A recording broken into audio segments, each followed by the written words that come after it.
我是赵浩康，欢迎你来到 TVBS 少康战情室。这我们想特别来宾，高嘉瑜委员、陈婉慧委员、蓝轩小姐、谢龙介委员、翁小玲委员、唐湘龙先生。哈马斯的政治领袖被空袭哦，看起来是以色列了哦。那这是犹太什么复国者什么的者哈、哦。那他前一天他在伊朗被炸死，他在前一天参加伊朗总统的就职典礼哦。所以呢，从卡达那边去啊，那原来也许躲得好好的，炸不到他，就刚好你就离开家出国旅行是最危险的哈、哦，被炸了哈、哦。那他还算是哈马斯的温和派哦，他算是比较起来不是那么激进了哈、哦。所以现在大家担心战事恐怕会升级啦，我看这个地方真的是不稳啦啊、哦，油价会怎么样呢？现在我看也会变动了哈、哦。美国说我不知道，我没有参与，跟我无关哦，不是我干的事情，跟我无关哈。哦那美国也很怕介入哈，布林肯说美方不知情，也未参与，事前也不知情，以色列也没有告诉我们了，就炸死他人没告诉我们了啊、哦。但是呢，伊朗驻联合国大使指控说美国也有份，以色列的事情你没有份吗？你们在后面支持吗？没有美国授权，哈亚尼就不可能死，美国你一定同意的啊、哦。那现在呢，伊朗下令直接打击以色列。伊朗原来一直就是说也不愿意直接介入，不愿意直接碰哦，因为以色列很强嘛哦，伊朗干嘛去跟他这个冲突呢？但你伊朗总统讲了说，你在我的家里面去炸死我的尊贵的客人，我能忍这口气吗？他是来庆祝我就职哎，你在我家里把他炸死哎，你让我面子放哪里？哦，所以呢，伊朗说要直接打击哦。那直接打击怎么不知道？以前都是用旁边啊，什么真主党啊，什么这样去打击。那纳坦雅胡也不讲，他说呢，我们要继续战斗，打到底哦。那现在巴勒斯坦、伊朗、俄罗斯、土耳其这个胡塞都强烈谴责以色列哦。那他的被飞弹直接击杀，有人说是用 F-35，住所门窗、墙壁通通毁了哦。那专家说伊朗防空很薄弱了，所以呢，如果说以色列真的开隐形战机去哈，也很难哦。是不是 F-35干的？伊朗也侦测不到哦，事先也不会知道哦。那另外呢，因为情况很紧急，美国已经2个航空公司下令不飞以色列了，航空公司停了，万一被打下来怎么办？哦，所以呢，以色列跟伊朗看起来濒临战争啊、哦。那以色列呢，不但去炸死这个哈马斯领袖，还跑去打贝鲁特。黎巴嫩的贝鲁特，而且呢，把真主党的最高军事长官说，我也把他打死了，一下子呢双杀哦。那所以呢，现在纳坦雅胡说，我们呢对敌人就造成毁灭性的打击了，一次双杀2个领袖都被我们打死了哦。那这个美国也警告了公民，黎巴嫩也不要去啊，以色列伊朗危险，黎巴嫩也不要去，我们看一下。哈马斯政治领袖哈尼亚前一天才参加伊朗新总统裴泽斯季安的就职典礼，没想到隔一天。We're following breaking news. The political leader of Hamas, Ismail Haniyeh, was reportedly killed in Tehran. 就在当地住所遭到暗杀，哈马斯证实领袖的死讯，并指控幕后黑手就是以色列。So what this shows is the capability of the Israeli intelligence services to reach out and touch the leadership of both Hamas and Hezbollah. 哈尼亚近几年都躲在卡达，但以哈战争期间有3名儿子和4名孙子死于空袭，他的媳妇在镜头前向公公道别。由于哈尼亚也是谈判的代表，恐怕冲击后续停火协商，但外界更担心中东地区可能爆发更广泛的区域战争。This evening, the IDF carried out a targeted strike in Beirut on Fuad Shukur, also known as Said Muhsin. 因为哈尼亚遇刺前不久，以色列才宣布击毙真主党最高阶军事指挥官，说要报复上周6攻击以色列足球场事件。We remain concerned about the potential of this escalating into a full-blown fight, and I don't believe that a fight is inevitable. 受到以色列和真主党情势升温影响，多家航空公司以安全为由取消往返贝鲁特的航班。因为过去不论黎巴嫩内战或2006年的战争，机场都曾变成攻击目标。或者也有人认为说，纳坦雅胡其实是欢迎这样状况的哈，因为他内忧外患嘛，外面很多国家要谴责他。然后美国也不见得共和党不支持他，然后内部也有人在要倒戈了，所以越紧张，这个越激烈，他的这个内阁的这个位置越稳了，总理位置越稳。向龙，在冲突理论里面有两个基本的原则，一个就是当你内部有问题的时候，就转移到外部去。第二个，当你没有能力按照你的方式结束一场战争的时候，就扩大战争。以色列现在就是这样。那当然，当这事情发生了之后，对伊朗来讲，值得关注的是伊朗，因为伊朗，你想在我们在看金庸小说的时候呢，波斯人带着圣火令、明教的那样子一种感觉上面来讲呢，就是呢非常非常有力量的一个国家。可在中东面对到以色列前后跟着美国，已经让伊朗呢，已经呢最少呢连中4枪。从苏雷曼尼呢在巴格达，美国呢公开讲是我杀的。美国呢杀了苏雷曼尼，其实就已经开启了已经将近50年在国际社会当中形同默契的，不应该再用任何暗杀的手段达成政治目的。可是当美国这样做了之后，在这个世界几乎就开禁。以色列之后，你看到他呢，不管是呢到伊朗的境内，也在巴格达也在德黑兰附近呢杀了他的科学家，核子科学家。你看到呢，也不过就是呢2个多月前的3个多月前的时候呢，用 F-35用导弹呢在大马士士革杀了他的圣城旅的，几乎把圣城旅的指挥官呢团灭。再加上呢这一次的哈尼亚的事件。对于伊朗来讲，或许他会觉得说是可忍孰不可忍，可是伊朗在面对到以色列在中东地区这么嚣张的在我的境内杀我的人，如果你都能够忍得下去的话，这个在国际法里面是有公定的标准。你看到印度被怀疑到加拿大呢，可能呢去杀了一个锡克教的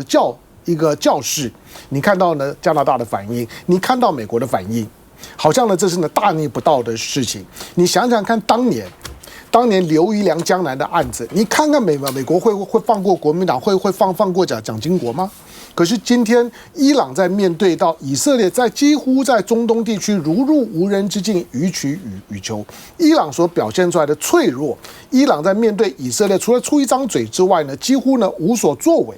它会大大的削弱伊朗在中东地区的影响力，以及呢，在这什叶派当中的公信力。哈尼亚、巴勒斯坦，或者现在的哈马斯是逊尼派的，逊尼派的领袖，他为什么不会去躲在那逊尼派的大国，躲在沙特？他为什么要躲在伊朗？你知道，基本上的逊尼派都已经呢被美国长时间来控制跟收编了，躲在伊朗，一个巴勒斯坦哈马斯逊尼派的领导人。到德黑兰，甚至于呢是躲在呢伊朗的保护之下。现在呢，在中东地区呢，在声援哈马斯的全都是逊尼派啊，全都是什叶派啊。逊尼派几乎没有人敢讲话。可是这次以色列所采取的攻击行动，美国也不要客气。这个是世界上面呢，没有人相信呢，没有美国呢睁眼闭眼。毕竟纳坦雅胡才刚去过美国。上个礼拜人还在美国呢，才刚回到以色列而已，就发动了攻击行动，杀了真主党。你说呢？真主党呢去攻击你呢？你北部的边境，造成你的人员的死亡，好吧？那请问你这个呢？哈尼亚呢？哈尼亚他是实质的现在的哈马斯的领袖，在这场的冲突当中，哈尼亚几乎，如果以色列呢对哈马斯对加沙地区是用种族灭绝，对哈尼亚呢是抄家灭族。哈尼亚的家族的成员最少60个人已经死在以色列的攻击之下了。但最重要的是这件事情还牵涉到2个国家，第一个是中国才刚调解了巴勒斯坦的14个教派的一个团结，这个里面哈尼亚虽然没有到北京，可是每个人都知道这是哈尼亚同意的。但是刚达成了14个教派的团结，以色列就动手了。你把中国放哪里？第二个是法国在今年呢，才两个月前的时候，马克龙呢在跟习近平到法国访问的时候，马克龙特别跟习近平在共同声明里面提到一点，马克龙希望习近平支持奥运休兵。奥运期间的时候呢，大家呢让战火都平息，大家好好的运动比赛，呈现 World Peace。可是呢，在奥运期间会动手，这个呢对以色列来讲是甘冒呢国际之大不讳。在法国在办奥运的时候呢，在这个时候呢动手转移了整个奥运的焦点，法国面上挂得住挂不住，或者纯粹是面子问题。中国到现在为止对这件事还没有反应。我们刚刚看到许多国家呢在谴责以色列，中国还没有讲话，中国的反应是最关键的。现在因为本来以哈在和谈嘛，对不对？谈是不是暂时休兵等等，所以他们就讲说，你就把那个哈马斯谈判的最重要的这个人把他给炸死了，你还要和谈谈什么呢？蓝轩。对，目前这个状况真的是，我觉得对中东局势来说，真的是还蛮复杂、蛮雪上加霜的啊。因为先前的话呢，从黎巴嫩去跟真主党去攻击了这个以色列，造成这个足球场上很多的12个小朋友呢死亡之后，大家就在看啊，这个中东局势会怎么样发展。就没想到呢，这个以色列采取了双杀的这样的一个报复的行动啊。那所以呢，现在等于是先前的话呢，球丢到以色列手上，这以色列呢展开了行动之后，又把球丢回了这个伊朗跟这个哈马斯。到目前为止的话呢，这个伊朗跟哈马斯嘴巴上面都说要这个严厉的报复了啊，但坦白说，刚才香伦有特别提到一些，就是说这个局势的整个的复杂的状况。现在到现在为止看到最新的消息，虽然美国否认他们中间有任何的介入，也说事前不知情，但是你看他们的国防部长 Austin。他已经表示了，他说只要有任何攻击以色列行动，美国是站在以色列协防的角度的啊。所以看起来美国的话呢，我觉得他这一次的态度，显然的看起来有点，即便说双杀的结果导致了中东局势的复杂化，其实美国不见得是乐见的，因为目前他们在进行总统大选，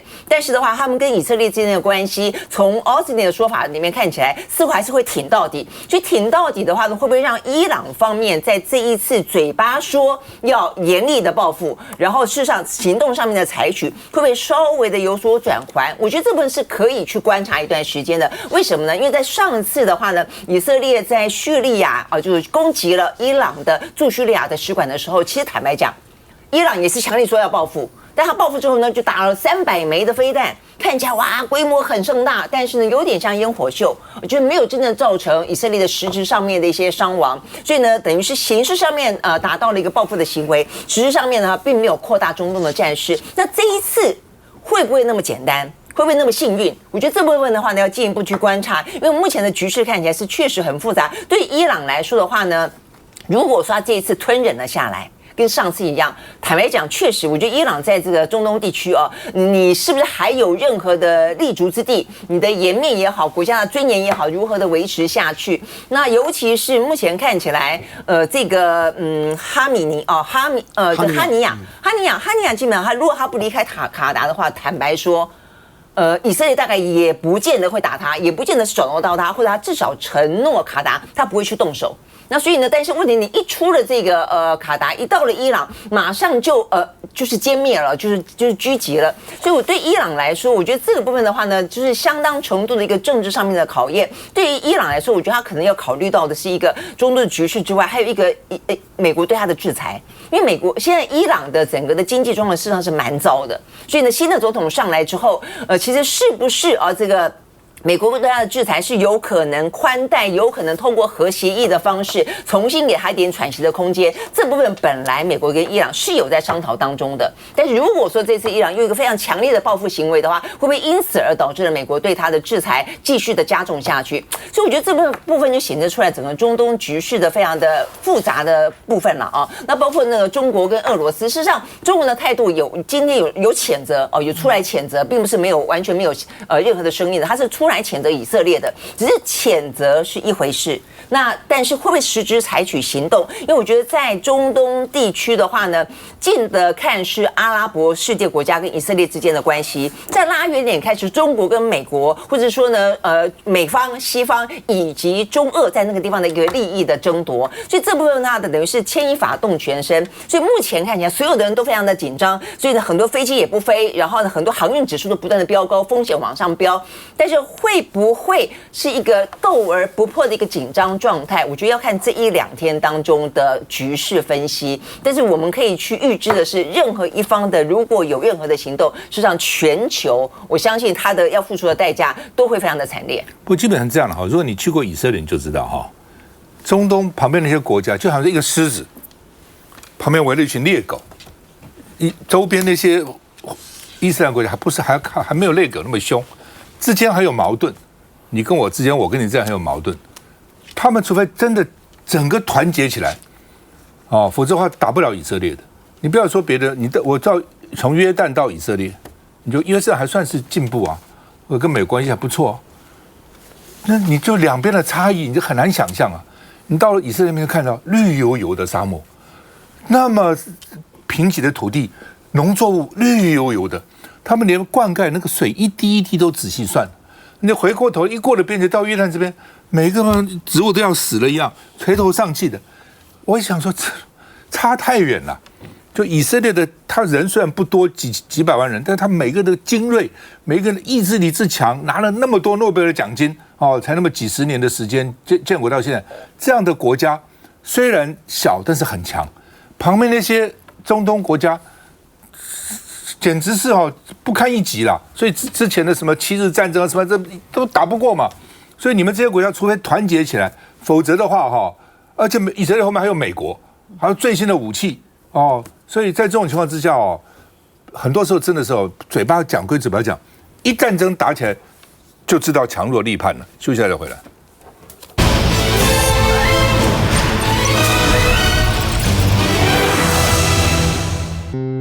住得安全，活得平安，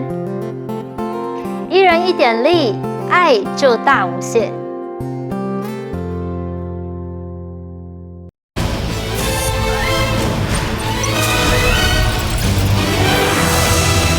好，习近平主持中央政治局的集体学习，他们还要学习，不断的学习说要努力建设强大稳固的现代边海空防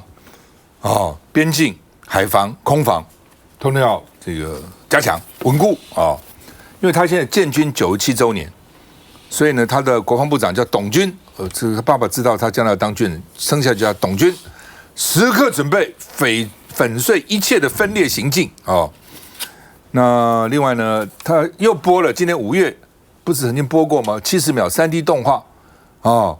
暗喻台北、花莲、高雄，所以他们打击重点台北、花莲、高雄，还有一个诗什么杀毒神器，杀台独的神器断柱青云剑什么袭岩杀手剑，热血爆家园，逆风亮长剑那这个诗写的没有什么好了，不过反正就是讲他的诗写的，不知道写的什么东西，但是呢，就是告诉你说他要打击台湾，这3个打击台独了那另外呢，加拿大巡防舰穿越台海，说他要促进印太安全当然是美国家来的了那另外呢，加拿大军舰穿越台海，39个中共基舰绕台，共军说随时应对一切威胁挑衅，你来我包围台湾，包围给你看那另外呢，这个国防部说海空有我们全程掌握了加拿大这个军舰通过那另外呢，这个美国的智库说，避免台海危机，两岸需直接沟通，也是不沟通的话，就很多时候会误判的那另外呢，美国学者说，台海冲突不是只有武功，不是他叫出兵打你他说可以斩首打击那海上封锁、占领外岛、发动假旗事件都可以。他说这些都锁定台湾及台美关系的弱点，所以台美应该加强因应那另外呢，这个川普国安团队可能人选叫做柯博吉，是美国国防部的前副助理部长，他好几次被媒体点名，所以有可能变成川普国安团队一员。他就说军事力量最重要亚洲又忠于欧洲，那台湾对他们面临危险的应对能力显然不够，台湾的国防支出只占 2.4%， 其实现在已经 2.5% 了，严重不足所以大家发现台湾对自身防卫不够重视，台湾对你自己防卫都不重视，要靠美国，你先防卫你自己吧。我们看一下，想要去哪儿就去哪儿，为了胜利一无所需，因为我们的祖国不容任何侵犯。解放军建军97周年这天，中共央视军事宣传片除了监视我军舰，更有动画片模拟轰炸台北、高雄跟花莲，模拟投放炸药对台针对性之高，旁白也写到利剑即将出鞘，近日更频频洗脑，马祖离岛。在马祖东南35里电马挂46拐6的无人机，或是巡航机，请你离开 Whisky 8航路，请你持续朝南，不要靠近我们本航路。就怕影响民航机地勤透过广播驱离，何况这不明飞行物体也不是不小心飞到这里。当然是做勤收，因为它上面有电子光学感测器，南竿、北竿、东极、西举这方面的军事的动态，总要间隔一段时间，总要勤收一次。不过就在对岸文攻武吓之际，全球船舶追踪系统网站上，加拿大巡防舰蒙特罗号恰巧通过台海中线，从台海经过也是力挺盟友，而受台风影响的海空演习，时隔1周，30号这天也在花莲港外海出没，包括2艘海军光6快艇、海巡巴里号巡防舰进行滨海作战演练。就算演习进度被耽误，该补的还是要补。来，龙姐，这个上个礼拜啊，大陆跟俄罗斯的这个战机啊，轰6加上战机就飞越了这个阿拉斯加啊。那美加当然也战斗机上来，就第一次啊，大陆飞离了本土啊，一直到了过第2岛链，然后到了这个北美去。那这个意味什么？跟刚刚那个话题，就从纳坦雅胡的在以色列的状况。然后你看看，大陆不断在尝试做调停的动作，包括俄乌战争，包括以色列跟哈马斯这边都期待调停。可是美国跟大陆在对抗的美国，到处在煽风点火，希望用代理人战争，然后从战争里面，他到底要得取什么样的利益？那刚刚谈到这个以色列的纳坦雅，他本来在这个哈马斯启动攻击的时候啊，他的民调是很低的，他内部几乎已经快位置坐不稳了，所以他当时第一瞬间就是打嘛，打了以后就开始把内阁暂时内阁啊，就3个，现在暂时内阁也解职停了，所以整个形势对他来讲是政治形势是相当不利的。所以最后这一次呢，很极大可能就是为了报复这个前2个礼拜的攻击，所以才会发生这个。那你再看看整个大陆的演习，然后大陆对外不断的释放和平的气氛，要用“一带一路”，然后要用经济共荣，他完全没有提出说用武器、用武力去侵略第三国，然后要攫取他的经济利益。所以再看看台湾，你讲到说，川普准备要用这位先生哦，我们现在是2.5%了，他的终极目标就是希望台湾达到 GDP 的5%。GDP 的5%就几乎我们要编1兆2000亿的预算，各位，我们现在今年大概会来到2兆8、9千亿了，那你等于1兆2000亿就是几乎用了40%，40%的预算用在国防军事，那另外人事费用就占到40%到42%，那你剩下所有的老人补助了，农渔补助了。3种绿色补助啦，给修理和补助啦，生囝补助，除了还都没讲，那你其他所有建设全部停摆，那你就淹水继续淹水，那你多了一些飞弹，多了一些战机，再来，我们所向老美购买，我们确实要护卫我们自己的岛屿啊，我们的土地我们自己捍卫啊，可是你卖给我们的，你提高了我们多少成本了？我们战斗机别人买一架是22亿5千万，我们买一架是将近66亿，我们用买 F-35B 的价钱才买到 F-16啊。那 F-16只要真的最倒霉的，就是说真的避免不了开干了，第一瞬间我们所有台湾任何机场，连我都知道我们机场哪些跑道了，就不用讲中国大陆。那整个第一时间被这些导弹毁掉了这一些跑道以后，你买这些 F-16，包括 A、B 升级 CD， 包括 EFG 都一样没有用了，你飞不了。你看看乌克兰第一时间被钳制了以后，他一点制空权都没有。所以，如果今天美国很有诚意说要我们适度的提高我们的预算，可以，你先坐下来，我帮你特制量身定做一套，我给你什么装备，我 F-35B 可以随时起降，我可以提供你，那你其他怎么样，对不对？如果你愿意这样跟台湾，你不是啊，你拢出一支嘴，等下讲啊，就叫阮买钱，拿到即马钱，1000亿、2000亿、4000亿、5000亿摕去用，叫你搞武器，你讲无用。你妈钱拿了啊，武器不来啊。现在有220亿美金。是。对啊，6000几亿啊，那这些武器拿到哪里去？他拿去给乌克兰呢，先给了乌克兰，包括这个海马斯，好，包括爱国者，再来，他给乌克兰是要什么？要算账的，他是另外这些钱多少钱，将来乌克兰要还的，然后他卖给我们多少，他卖给乌克兰多少钱，一定摕咱的滚头发去经济赛，把我们付的成本的这些武器，他是高价卖给乌克兰哦，然后他现在进驻没收了乌克兰这些国营企业，将来都要还债的。那如果今天台湾面临到这些，台湾不比乌克兰了，因为美国了解我们有很多外汇存底，我们有很多钱，他要来拱台湾是这样的，他是看到我们有很多钱了，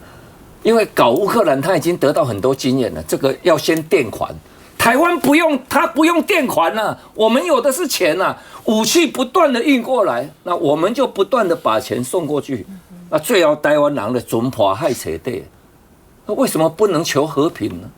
所以领导人没有智慧，还好我们看看这个清德兄，看看我们梁文杰说了，从两国论现在到这个两岸，现在变成两区都能谈了，